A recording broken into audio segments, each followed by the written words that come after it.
மம்தாவின் ஆணவம் சரிந்தது. காங்கிரஸோடு இணைய முயற்சி.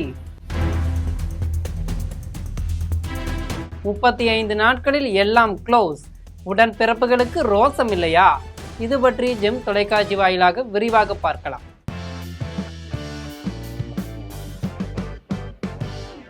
சமீபத்தில் நடந்து முடிந்த சட்டமன்ற தேர்தலில் தமிழகம் மற்றும் மேற்கு வங்கத்தில் ஆட்சி மாற்றத்தை ஏற்படுத்தியது.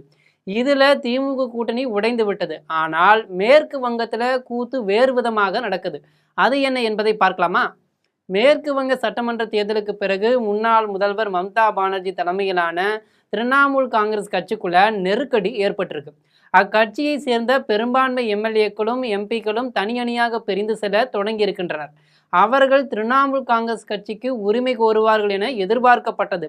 அவர்களுக்கு பெரும்பான்மை எம்எல்ஏக்கள் எம்பிக்கள் இருப்பதால் அதிருப்தி கோஷ்டிக்கே கட்சியினர் பெயர் மற்றும் சின்னம் கிடைக்கும் அபாயமும் இருக்கு. மம்தா பானர்ஜிக்கு மிகவும் நெருக்கமான தலைவர்கள் கூட இப்போது அவருக்கு எதிராக திரும்பி இருக்கிறார்கள். இந்த நேரத்தில் அவருக்கு கை கொடுக்க யாரும் இல்லாத நிலை ஏற்பட்டிருக்கு. எனவேதான் சமீபத்தில் நடந்த எதிர்கட்சிகளின் இந்தியா கூட்டணி கூட்டத்தில் மம்தா பானர்ஜி கலந்து கொண்டு சோனியா காந்தியுடன் நெருக்கம் காட்டினார். ஒரு நேரத்தில் காங்கிரஸ் கட்சியை பகை கட்சி போன்று நடத்திய மம்தா பானர்ஜி பாஜகவுடனும் கூட்டணி வைத்தார். அப்படி இருந்தவருக்கு இப்போது காங்கிரஸ் துணை அவருக்கு தேவையாக இருக்கிறது என்று காங்கிரஸ் தலைவர்கள் சிலர் சொல்கின்றனர். மம்தா பானர்ஜி தனது கட்சியை காங்கிரஸ் கட்சியோடு இணைப்பது குறித்து ஆலோசித்து வருவதாகவும் சொல்லப்படுகிறது. இது குறித்து மம்தா பானர்ஜியின் உறவினரான அபிஷேக் பானர்ஜி ஜூன் 10 அன்று டெல்லியில் ராகுல் காந்தியை சந்தித்து 1 மணி நேரத்திற்கு மேலாக பேச்சுவார்த்தை நடத்தியிருக்கிறார் என்ற தகவலும் பரவுகிறது. இதில் ராகுல் காந்தியின் தலைமையை ஏற்று காங்கிரஸ் கட்சியில் தனது கட்சியை இணைப்பது அல்லது காங்கிரஸ் கட்சியோடு நெருக்கமான கூட்டணியை வைத்துக் கொள்வது தொடர்பாக பேச்சுவார்த்தை அமைந்ததாக டெல்லி வட்டாரங்களும் சொல்லுது. ஆனால் இணைப்பு பேச்சுவார்த்தையை திரிணாமுல் காங்கிரஸ் மறுத்திருக்கு. இணைப்பு பற்றி பேசவில்லை என்றும் ஒன்றாக இணைந்து செயல்படுவது குறித்து மட்டுமே பேசினோம் என்று திரிணாமுல் காங்கிரஸ் தலைவர் ஒருவர் தெரிவித்திருக்கிறார். இது குறித்து காங்கிரஸ் செய்தி தொடர்பாளர் ஜெயராம் ரமேஷ் வெளியிட்டுள்ள எக்ஸ்தல பதிவில் சோனியா மற்றும் மம்தா இடையேயான சந்திப்பில் என்ன நடந்ததாக கூறப்படும் செய்திகள் முற்றிலும் தவறானவை. சந்திப்பு மிகவும் சுமூகமாக இருந்தது மற்றும் நீண்ட உறவை கருத்தில் கொண்டு பல தனிப்பட்ட விஷயங்கள் பேசப்பட்டன என அவர் குறிப்பிட்டுள்ளார். கொல்கத்தா மற்றும் தான் நகர் உள்பட 7 மாநகராட்சிகள் மற்றும் 118 நகராட்சிகளின் பதவிக்காலம் நவம்பர் 2026 முதல் பிப்ரவரி 2027 வரை முடிவடைகிறது. மே 4 சட்டமன்ற தேர்தல் முடிவுகளுக்கு பிறகு திரிணாமுல் கட்டுப்பாட்டில் உள்ள அனைத்து மாநகராட்சி மற்றும் நகராட்சி அமைப்புகளின் மக்கள் பிரதிநிதிகள் பலரும் ராஜினாமா செய்துள்ளனர். இதனால் அவை அதிகாரிகளின் கட்டுப்பாட்டில் சென்று உள்ளன. மேற்கு வங்கத்தில் பஞ்சாயத்து தேர்தல் 2028 நடைபெற இருக்கிறது. இதில் இரு கட்சிகளும் கூட்டணி வைக்க ஆலோசித்து வர்றாங்க. மம்தா பானர்ஜி 2011 ஆண்டு காங்கிரஸ் ஆதரவுடன் ஆட்சிக்கு வந்தார். ஆனால் இரு கட்சிகளும் 2012 பிரிந்தன. பின்னர் இரு கட்சிகளிடையே மிகவும் மோசமான உறவே இதுவரை இருந்து வந்துள்ளது.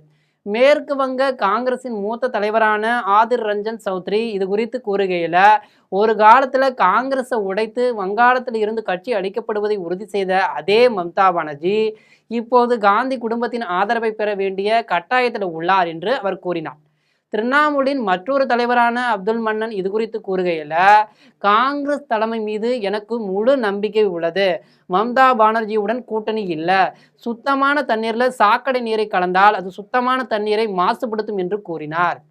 மேற்கு வங்கத்தில் 2011 ஆண்டு ஆட்சிக்கு வந்த மம்தா பானர்ஜி 15 ஆண்டுகள் யாரும் அசைக்க முடியாத சக்தியாக வலம் வந்தார். சட்டமன்ற தேர்தலில் பாஜகவின் மகத்தான வெற்றிக்கு பிறகு மேற்கு வங்கத்தில் மிகவும் வியக்கத்தக்கக்கூடிய ஒரு அரசியல் மாற்றங்கள் ஏற்பட தொடங்கி இருக்கிறது. தேர்தலில் மம்தா பானர்ஜியே தனது பானிப்பூர் தொகுதியில் தன்னிடம் அரசியல் கற்ற ஸ்வேந்த் அதிகாரியிடம் தோல்வியடைந்தார். சமீபத்திய தேர்தலில் 207 இடங்களை பெற்று மேற்கு வங்கத்தில் பாஜக ஆட்சியை பிடித்த பிறகு திரிணாமுல் காங்கிரஸை சேர்ந்த மனோஜ் திவாரி, அருணாவ் சென், பாப்யா கோஸ், ககோலி கோஸ், தஸ்திதார் உள்ளிட்ட பல தலைவர்கள் கட்சி தலைமைக்கும் உயர்மட்ட பொது செயலாளர் அபிஷேக் பானர்ஜிக்கும் எதிராக பகிரங்கமாக போர்க்குடி தூக்கிய போது கட்சியில் விரிசல் ஏற்பட தொடங்கியிருக்கிறது. இந்த தலைவர்கள் கட்சிக்குள் ஆழமாக வேரூன்றிய ஊழலை மேற்கோள் காட்டி அதன் தலைமையை அதிகளவில் அணுக முடியாததாகவும் பொதுமக்களின் கோபம் மற்றும் தவறான நிர்வாகத்தை அறியாதவராகவும் இருப்பதாகவும் குற்றம் சாட்டுகின்றனர். திரிணாமுல் காங்கிரஸ்ல இருந்த அதிருப்தி மெல்ல மெல்ல கட்சியின் மேலிடத்திற்கு எதிரான எதிர்ப்பாக மாறத் தொடங்கியிருக்கு. முன்னாள் எம்பி சந்தனு சென் கட்சியின் செய்தி தொடர்பாளர் பதவியை ராஜினாமா செய்தார். அதே நேரத்தில் ககோலி கோஷ் தஸ்திதர் அனைத்து கட்சி பதவிகளில் இருந்தும் ராஜினாமா செய்தார். அதோடு 100க்கும் மேற்பட்ட திரிணாமுல் மாநகராட்சி கவுன்சிலர்களும் பதவி விலகினர். இது கட்சிக்குள்ள சலசலப்பை ஏற்படுத்தியிருக்கு. அதோடு கடந்த மே 30ஆம் தேதி மம்தா பானர்ஜி இல்லத்துல நடைபெற்ற கூட்டத்தில் அதன் 80 எம்எல்ஏக்கள்ல 60 பேர் கலந்து கொள்ளவில்லை. இதையடுத்து கட்சிக்கு எதிரான நடவடிக்கைகளில் ஈடுபட்டதாக கூறி ஜூன் 2ஆம் தேதி எம்எல்ஏக்கள் ரிதபிரதா பானர்ஜி மற்றும் சந்தீபன் சகா ஆகியோரை கட்சியிலிருந்து நீக்கப்பட்ட போது திரிணாமுல் காங்கிரஸ்ல மேலும் நெருக்கடி ஏற்பட்டிருக்கு. அதோடு அக்கட்சியின் 80 எம்எல்ஏக்கள்ல 58 பேர் ரிதபிரதா பானர்ஜியை எதிர்க்கட்சி தலைவராக ஆதரித்து சட்டமன்ற சபாநாயகரிடம் கடிதம் அளித்த போது மம்தா பானர்ஜிக்கு மிகப்பெரிய அடியாக கருதப்பட்டது. சபாநாயகரும் அக்கோரிக்கையை ஏற்று ரிதபிரதாவை எதிர்க்கட்சி தலைவராக அங்கீகரித்தார். இதனால் தனது கட்சி எம்எல்ஏக்களின் கட்டுப்பாட்டை மம்தா பானர்ஜி இழந்தார். மேற்கு வங்கத்தை 15 ஆண்டுகளாக முழு கட்டுப்பாட்டுடன் ஆட்சி செய்த மம்தா பானர்ஜி வெறும் 35 நாட்களில் ஒட்டுமொத்த அதிகாரம் கட்சியின் அனைத்தையும் இழந்துள்ளார். அதோடு 6 ஆண்டுகளுக்கு முன்பு கட்சியில் சேர்ந்த ரிதபிரதா கட்சியை தனது கட்டுப்பாட்டில் கொண்டு வந்து மம்தா பானர்ஜிக்கு மிகப்பெரிய அதிர்ச்சியை கொடுத்திருக்கார். இப்போது மம்தாவும் எதை தின்னா பித்தம் தெரியும் என்ற நிலைக்கு தள்ளப்பட்டு உள்ளார். இந்த விஷயத்துல ஸ்டாலின் பாராட்டலாம் தான். தோற்றாலும் கட்சியை தன் கட்டுப்பாட்டுக்குள்ள வைத்திருக்கார். அப்படி என்றால் உடன்பிறப்புகள் உப்பு போட்டுதான் சாப்பிடாதவர்களா? இது போன்ற செய்திகளை உடனுக்குடன் தெரிந்து கொள்ள ஜெம் தொலைக்காட்சி உடன் தொடர்ந்து இணைப்பில் இருங்கள். நன்றி, வணக்கம்.